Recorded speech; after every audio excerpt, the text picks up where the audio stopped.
안녕하세요. 자유이튜브입니다. 오늘은 주가 폭락, 환율 급등, 누구를 믿어야 하나? 모든 건 예상된 결과, 각자 도생, 인과응보라는 제목으로 이야기를 한번 해볼까 합니다. 8월이 시작되면서 우리나라 경제가 심상치 않은 모습을 보여주고 있습니다. 8월 5일에는 검은 목요일이라고 불릴 정도로 주가가 큰 폭으로 하락하고 환율이 급등하는 모습을 보여줬습니다. 현재 상황을 한번 점검해보고 앞으로 어떻게 대응하면 될지에 대해서 한번 이야기를 나눠보도록 하겠습니다. 영상 감상과 함께 좋아요 버튼 그리고 구독 버튼 눌러주시면 감사하겠습니다. 올 것이 왔습니다. 코스피, 코스닥 폭락 그리고 환율이 급등했습니다. 코스닥 2년 반 만에 600선이 붕괴됐고 코스피도 1950선이 무너졌습니다. 환율은 3년 5개월 만에 1220선을 돌파했습니다. 자, 이렇게 우리 경제가 지금 나락으로 빠져들고 있는데요. 주식시장은 경제에 선행한다는 관점에서 볼 때 우리나라 경제는 하반기로 갈수록 더욱더 암울해질 가능성이 높다고 볼 수 있겠습니다. 자, 여기서 주목할 만한 점, 코스피는 1946.98포인트로 마감을 했고요. 마이너스 2.56% 빠졌습니다. 개인이 4,400억을 매도하면서 패닉셀이 나온 걸로 파악이 되고 있고요. 외국인은 지난 금요일에 이어서 매도 폭격을 가하고 있습니다. 연기금이 지수 방어에 나섰지만 역부족이라는 걸 알 수 있고요. 코스닥의 경우에는 종가 기준으로 개인이 99억을 순매수했습니다. 외국인은 368억 매도, 기관은 240억 매수를 했습니다. 코스닥에서 여전히 개인들이 낙폭 과대에 따른 개인들의 매수세가 들어온 거 확인할 수 있는데요. 제가 지난 영상에서 이야기했듯이 코스닥은 여전히 개인들의 신용 물량이 많이 있다는 점 우리가 염두에 둬야 됩니다. 물론 오늘 마이너스 7.46%나 빠지면서 개인들의 신용 물량이 다수 강제 청산됐을 걸로 보입니다. 그 신용 잔고 물량은 2, 3일 뒤에 한 번 더 확인해 봐야 될 것 같습니다. 어쨌든 주식시장은 폭락을 하고 환율은 급등을 하고 있다는 점, 우리나라 경제가 상당히 위기에 처해 있다는 것 단적으로 드러나고 있습니다. 그렇다면은 과연 이 분위기가 반전될 것인가? 지금 현재 분위기를 보면 상황은 더욱 악화될 것 같다는 느낌이 듭니다. 자, 경제 위기에 대응하는 정부, 과연 긍정적인 결과를 이끌어낼 것인가? 이번 주가 폭락이 일본의 화이트리스트 배제 여파라는 이야기가 많은데요. 자, 우리나라 정부는 이에 맞서서 100대 핵심 소재를 1년에서 5년 이내에 국내 공급을 확보한다, 이런 기사를 냈습니다. 일본에 의존하지 않는 경제를 건설하겠다고 이야기를 하고 있는데요. 이렇게 진행되는 거 상당히 긍정적이라고 할 수 있습니다. 핵심 부품들을 국산화해서 우리나라 경제가 스스로 일어날 수 있는 힘을 기르는 건 좋지만, 자, 1년에서 5년 이내 국내 공급을 확보한다고 했는데 짧게는 1년, 길게는 5년 동안 과연 우리나라 기업들은 손가락 빨고 있어야 되느냐? 과연 일본의 부품 공급 없이도 제품을 잘 만들어서 세계 시장에서 경쟁력 있는 제품을 만들 수 있을 것인가? 거기에 대해서 의문을 가지지 않을 수가 없습니다. 이렇게 R&D에 7조 8천억 원을 투입해서 국내 기업들 양성하고 부품 소재를 개발하는 거 좋습니다. 당장 1년에서 5년 이내 우리 기업들이 망하지 않으면 다행이다. 자, 이런 생각을 하고요. 그렇기 때문에 정부는 이렇게 장기적인 플랜을 세우는 것도 좋지만 짧게는 올해 연말까지, 그리고 당장 내년까지 대책을 좀 더 구체적으로 세워서 우리나라 기업들이 경쟁력을 가지고 수출을 잘할 수 있고 경제를 발전시킬 수 있는지 그런 방안들을 좀 내놨으면 좋겠는데, 그런 방안들이 없다는 점에서 상당히 아쉬울 수밖에 없습니다. 심지어 경기도에서는 어떤 공모전까지 하고 있느냐, 반도체 소재 장비 국산화, 국민 아이디어를 모집하고 있습니다. 반도체 소재 장비 국산화를 시키는데 국민 아이디어를 모집해서 좋은 아이디어를 내놓은 사람에게 무려 상금 500만 원을 주겠다고 내걸고 있습니다. 아이디어를 공모를 해서 반도체 소재 장비가 국산화 됐다면은 누가 이렇게 하지 않겠습니까? 아이디어의 문제가 아니라 기술력의 문제라고 할 수 있는데, 자, 우리나라는 지금 구체적인 대안이 없이 장기적인 계획 수립에만 몰두하고 있다는 점이 좀 아쉬운 점이라고 생각할 수 있습니다. 지금 당장 기업들이 어떻게 위기를 헤쳐나가고 1년 혹은 5년 내로 어떻게 의존도를 낮추면서 살아날 수 있는 방안을 모색할 것인지, 거기에 대한 플랜이 있어야 될 것 같은데 그런 플랜이 없다는 점에 대해서 상당히 아쉬움을 토로할 수밖에 없습니다. 그렇기 때문에 지금 상황으로 본다면 연말까지는 더욱 악화될 수밖에 없지 않나, 자, 이런 생각을 하게 되는데요. 자, 그렇다면 지금 이런 상황이 갑작스럽게 찾아온 것인가? 자, 저는 그렇지 않다고 봅니다. 예정된 결과라고 할 수가 있습니다. 코스닥은 더 내릴 만한 이유가 있었습니다.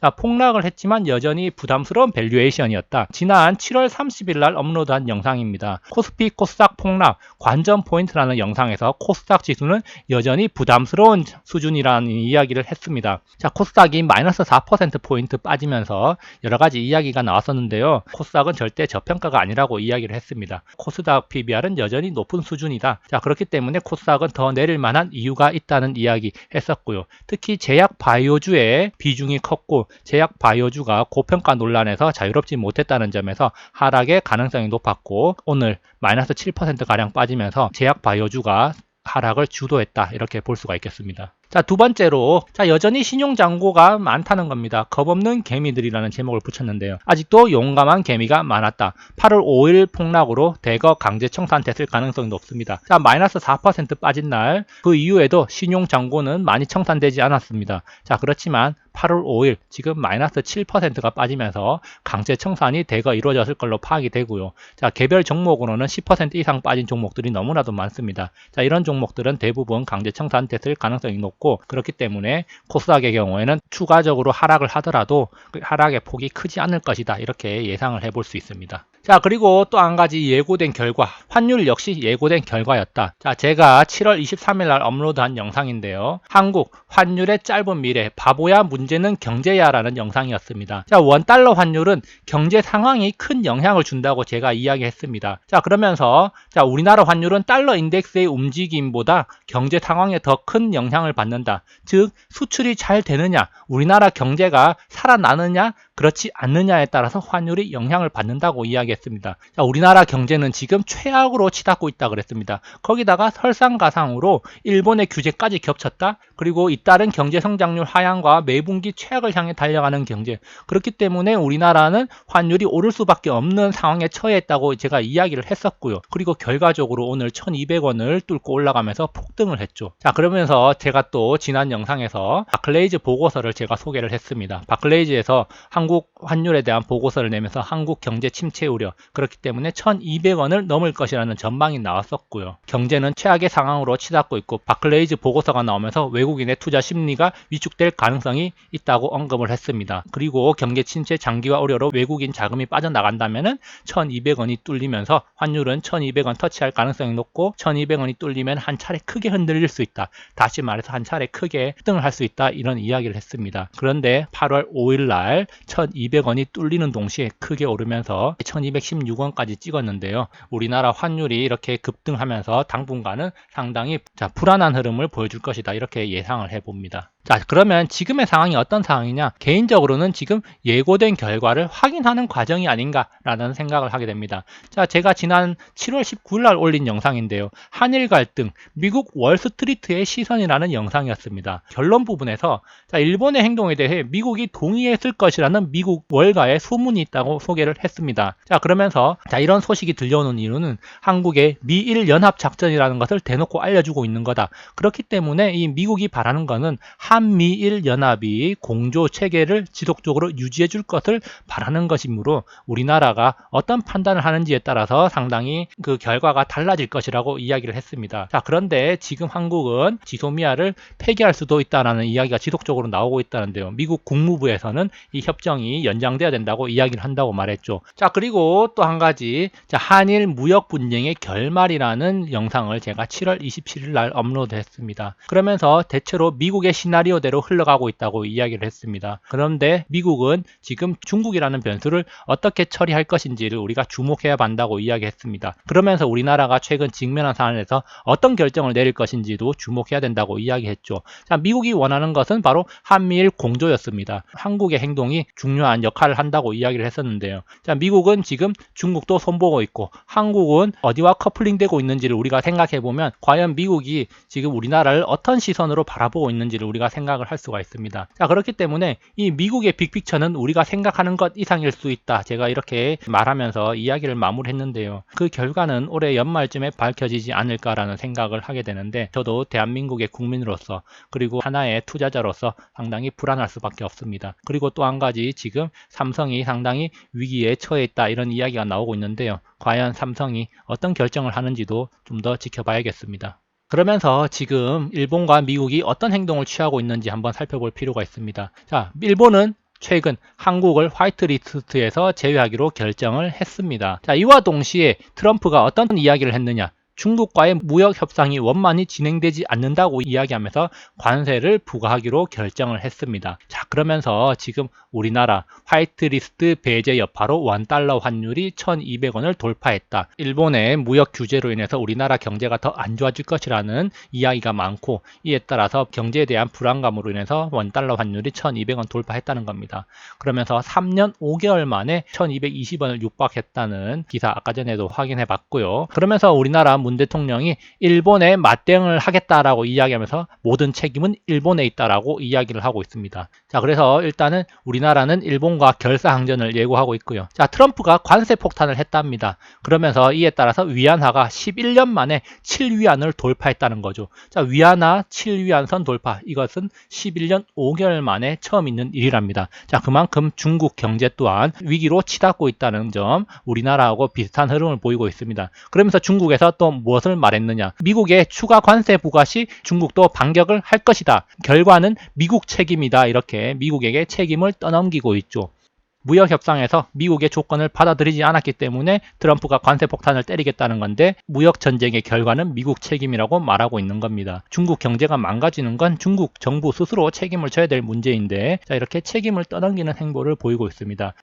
자, 이런 면에서 볼 때 현재 일본과 한국, 미국과 중국이 서로 비슷한 모습을 보이고 있는 게 아닌가라는 생각을 할 수밖에 없는데요. 어쨌든 우리나라 정부가 이 어려운 위기를 잘 헤쳐나가기를 바랄 뿐입니다. 그래서 제가 제목에도 말했듯이 이제 각자 도생의 시기에 접어들었다라고 말하고 싶습니다. 자, 과거 추천 도서, 자, 아젠다 세팅이라는 도서가 있었는데요.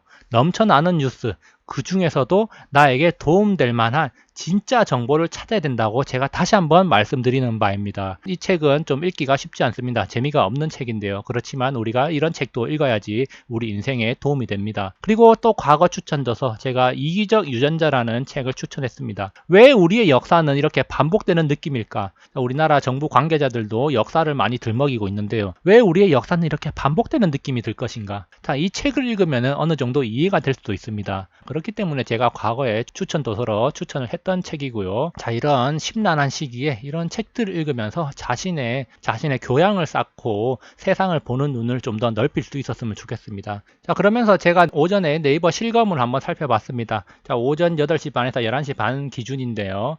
자, 뭐 원달러 환율, 그다음 소출 규제, 코스닥 붕괴, 5년 내 공급 안정, 일본 대응, 도쿄올림픽 보이콧하자, 일본 불매운동하자, 화이트리스트 배제, 이렇게 지금 우리 사회를 뒤덮고 있는 이슈들이 떠 있는 것을 확인할 수 있습니다. 그러면서도 저는 생각해 볼 때, 자, 사건의 본질보다는 역시 사람들은 표면적인 것에 관심을 두고 있다는 거 확인할 수 있는데요. 자, 그렇기 때문에 제가 한 번 더 강조해 드립니다. 아젠다 세팅, 이기적 유전자와 같은 이런 책들을 읽으면서 우리가 스스로 발전할 수 있는 기회를 삼아야 될 것입니다.